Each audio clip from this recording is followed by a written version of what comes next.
Welcome back to Jan Marie's Canning Kitchen. Today I'm going to be doing tomatoes. I've chosen to use Rona tomatoes. I like Rona tomatoes because they're very meaty and they're a lot more. They don't have as much juice in them, so you get more tomato. But I got these at a really good price, so I decided to buy them because I need some more tomatoes. Anyways, what I've done is I washed them prior to putting them in the sink, and then I poured boiling water in here, and they've been sitting now for a couple minutes. And as you can see, I'm going to lift one out for you. Look at how the skin is pretty much just about falling off of that. So what I'm going to do is I'm going to put these into some cold water here, and I have some ice here that I'm going to make it really cold. You want it to be fairly cold. And this has all been sterilized, by the way, and I'm going to put 2 or 3 at a time in here. This is very, very, very hot water. And then I have my jars, which again have all been sterilized and cleaned. Everything here has been sterilized and cleaned before I use it, even my little funnel. So what I'm going to do is, as you can see, when you put it in hot water and then you put it in cold, they just literally fall right off. Like, look at that. That is just beautiful. Literally beautiful. And I just clean that up a little bit. And I'm actually just going to cut them in half today. I usually, lots of times I do diced, but today I'm not doing diced. I find that with diced tomatoes, you can only use them for certain things. If I do them just half, I can always dice them if I need them for something. So I'm just going to cut them in half actually, and put a half in each. I'm not sure how many I'm going to get in one jar, but we'll see in a minute. But these are just falling off, and these are perfectly ripe tomatoes. You want them to be ripe. If they're not really ripe, this does not work well. And just to let you know, it will not work well. The skins will not come off because they're not ripe enough. So these are perfect, as you can see, perfectly ripe. We use tomatoes in so many things. So here, another one. I think that was 4 tomatoes there. I can't remember, I didn't really count, but looks like we got a full jar already. So I'm going to continue to fill these jars up. And also, before I go, I want to let you know, I put a teaspoon of lemon juice in each one of these jars just to bring the levels of acidity up, because they're just a little bit low acid. And I'm going to be water bathing these.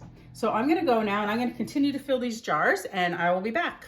Well, we are back, and I ended up getting 4 jars. I wanted to fill them quite full, because tomatoes do cook down. So now they are full. I got 4 beautiful jars full, and now I'm going to take this. I use a paper towel, and I just wipe my rims really, really well. And I also left approximately 1-inch headspace for each jar, because you want it to boil. You don't want it to siphon out.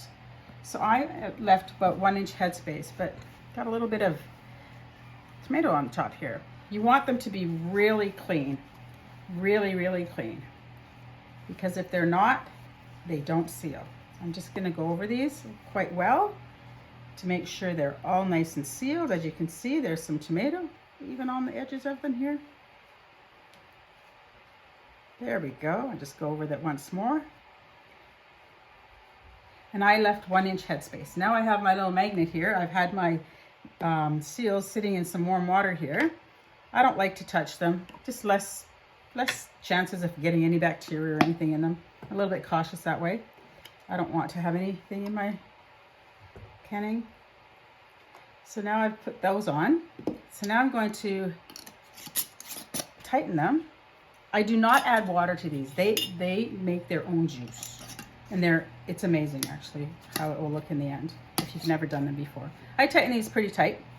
Not like solid tight, but I tighten them more than finger tight because they're going into the water bath container, not a pressure canner. So now what I'm going to do is I'm going to take my holder, and I have my water bath canner right here, and I've had it, I'm using my electric one because it's still winter where we are. Actually, it's kind of spring, but it's actually snowing out today. So I've chosen to use my water bath canner, which I really like for the winter. It holds up to 7 jars. I have it going right here. I'm just going to put these jars in here.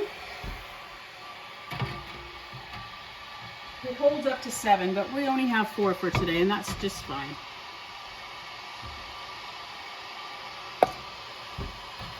And I might have to add a little bit of water because they have to be covered completely. So it looks like, yes, I will have to add a little bit of water to this, which is fine. So once I add the water, and it's about 1 inch to 2 inches above the lids, I wait for it to go to a full rolling boil. And once it's at a full rolling boil, I will count 25 minutes and then I will take it out. And I'll be back to show you the finished product. I'll talk to you later. I'm back. I just wanted to show something.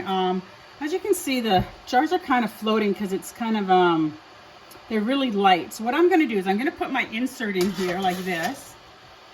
And I'm going to take this weight and I'm just going to put it like this so that they stay where they're supposed to stay. And I'll add a little bit more water because if I add more, they're just going to float all over. So I chose to do this. So if you have a problem with that, just if you have an insert or whatever you can do for it, come up with an idea. Think outside the box. I know you guys are all smart. You can do it. And I'm just going to add a little bit more water and we'll be on our way. Well, it's been 25 minutes since I started water bath these tomatoes. As you can see, it's boiling pretty good. So I'm going to take off this weight that I put on. As you can see, it's pretty heavy. Just going to get it out. I'm going to take out this insert that I had. And lay that there. And now, look how fast that stopped boiling as I turned it down. But these have been in here for 25 minutes. And look at them bubbling away. They're doing amazing. They look great. So I'm just going to set them out here.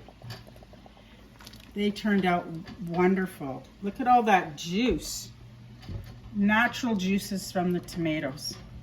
Absolutely beautiful. So I'm going to let these sit here now until they cool down. And once they're cooled down and I hear all their pops and the lids going down, I will wipe it all down and I'll take off these rims and I will store them on my shelves without the rims so that we don't get a false seal. And thanks for watching. See you next time. Make sure to like, share, and subscribe. See you later.